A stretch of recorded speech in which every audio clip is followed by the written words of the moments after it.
शांति श्रृंखला सरिला निर्वाचन 2024 तालचेर साधारण निर्वाचन आज अंतिम पर्यायर पहुंची।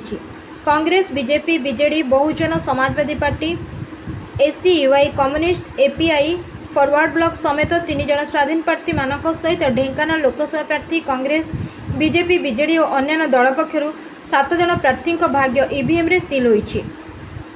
प्रशासन पक्षर समस्त बूथगुड़िक पानीय जल व्यवस्था, खरारु भोटर माने रक्षा पाइबा पई टेंट व्यवस्था, भिन्नक्षम पई व्हील चेयर व्यवस्था करा जायतिला।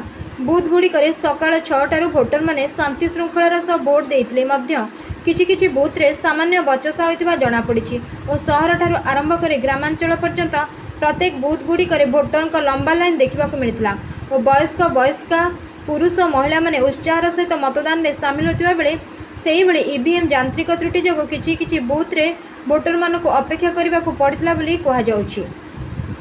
अपराह्न 5 घटिका पर्यंत 64% भोट हार सरकारी सूत्ररू जना पड़ता बेले केतेक बूथ रे भोटदान शेष पर्यायर पहुंची आउ अनेक बूथ रे खबर लेखाला पर्यंत भोट ग्रहण प्रक्रिया जारी रही निर्वाचन अधिकारी सूत्ररू जना पड़ी।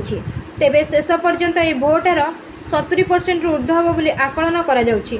सरकार पक्षर व्यापक प्रचार प्रसार जनसचेतनता जो निश्चित भाव में तालचेर विधानसभा क्षेत्र और ढेंकानाल लोकसभा क्षेत्र भोट हार वृद्धि पाइतिबा बेले यह पूर्वर केबे भी एतिकी प्रतिशत पर्यंत यह पहुंची पार नथिला बोली कहुछि। तेबे स्वागत योग्य पदक्षेप बोली राजनैतिक महल चर्चा होता बेले यह भोट हार वृद्धि केउं दलर प्रार्थी को सुहाइब से कल्पना जल्पना देखा देइछि। Bureau report 51 news agency.